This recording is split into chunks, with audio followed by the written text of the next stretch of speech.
সুপ্রিয় দর্শক আসসালামু আলাইকুম, welcome back to my channel. কেমন আছেন সবাই? আশা করছি সকলে অনেক বেশি ভালো আছেন।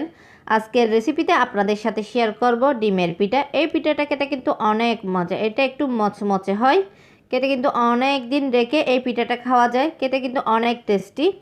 তৈরি করা কিন্তু একদম সহজ।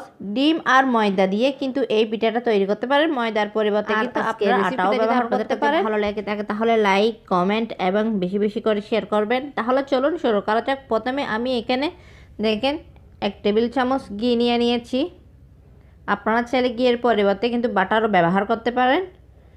দেখেন আমি ঘিটা নিয়ে নিয়েছি। এখন আমি একটা ডিমের কুসুমটা দিয়ে দিচ্ছি। আমি ডিমের সাদা অংশটা কিন্তু এক্সট্রা করে আলাদা করে নিয়েছি, এখানে শুধু কুসুমটাই ব্যবহার করছি। দেখেন আমি এখানে রুম টেম্পারেচারের পানি দিয়ে দিয়েছি 2 টেবিল চামচ, দিয়ে সবগুলো একসঙ্গে ভালো করে মিক্স করে নিচ্ছি।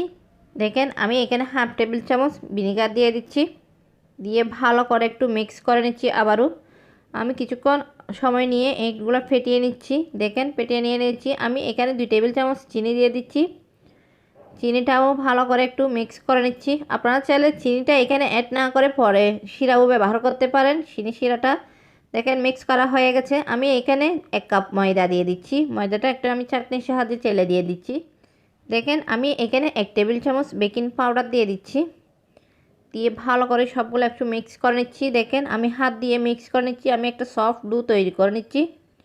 আশা করছি আজকের রেসিপিটা আপনাদের কাছে ভালো লাগবে। ভালো লাগলে প্লিজ আমার চ্যানেলটা সাবস্ক্রাইব করে পাশে থাকার বেল আইকনটি প্রেস করে রাখবেন, আমাকে সাপোর্ট করবেন। দেখেন ডোটা হয়ে গেছে। আমি একটু সময় নিয়ে এখন ভালো করে একটু মতে নিচ্ছি যেন ডোটা সফট হয়, তার জন্য। দেখেন মতা হয়ে গেছে। আমি এখন 30 মিনিট রেস্টে রেখে দিচ্ছি। দেখেন আমি 30 মিনিট পর আবারও ফিরে আসছি। দেখেন ডোটা একদম সফট হয়ে গেছে। আমি এখন ডোটাকে আবারও একটু ভালো করে মতে নিচ্ছি। দেখেন মতের ডোটাকে আমি 2 ভাগে ভাগ করে নিয়েছি। আমি এখন একটা ডো দিয়ে রুটি বেলে নিচ্ছি। আমি অপরটা রেখে দিয়েছি। রুটিটা আমি পাতলা করে বেলে নেব, একদম পাতলা করে। আমরা সবসময় যেরকম রুটি খাই ওরকমই পাতলা করে বেলে নিচ্ছি। দেখেন একদম পাতলা। এখন আমি রুটির চারপাশটা একটু কেটে নিচ্ছি। আজকের রেসিপিটা আমি অনেক সহজ করে দেখানোর চেষ্টা করেছি, আশা করছি আপনাদেরও ভালো লাগবে। আপনারা একবার হলে বাসায় ট্রাই করবেন। এই ডিমের পিঠাটা খেতে কিন্তু অনেক মজা, অনেক টেস্টি। তৈরি করা কিন্তু একদম সহজ, অল্প উপকরণ দিয়ে তৈরি করতে পারেন।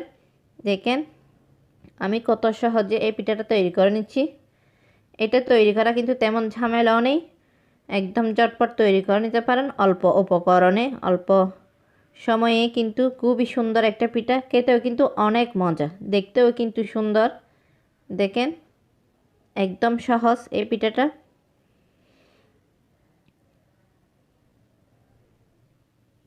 দেখেন আমি কিভাবে পিঠাটা তৈরি করে নিচ্ছি।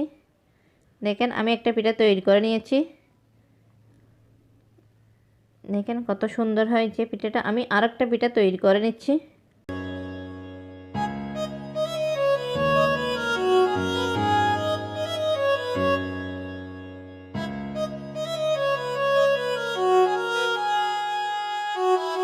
দেখেন আমি কিন্তু এইভাবে সবগুলা পিঠা তৈরি করে নিচ্ছি। দেখেন কত সহজ এই পিঠাগুলো তৈরি করা, খেতে কিন্তু অনেক মজা।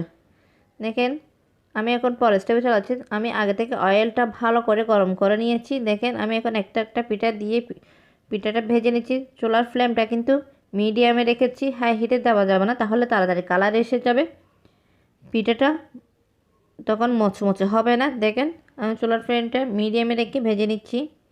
দেখেন কালারটা কত সুন্দর হয়েছে।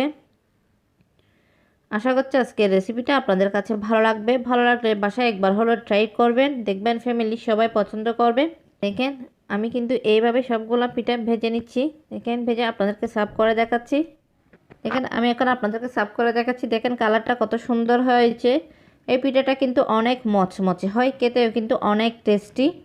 যারা মিষ্টিটা বেশি পছন্দ করেন তারা চাইলে এখানে শিরাটা ব্যবহার করতে পারেন। শিরা দিয়ে খেতেও কিন্তু অনেক মজা। এই পিঠাটা কিন্তু অনেক দিন রেখে খাওয়া যায়।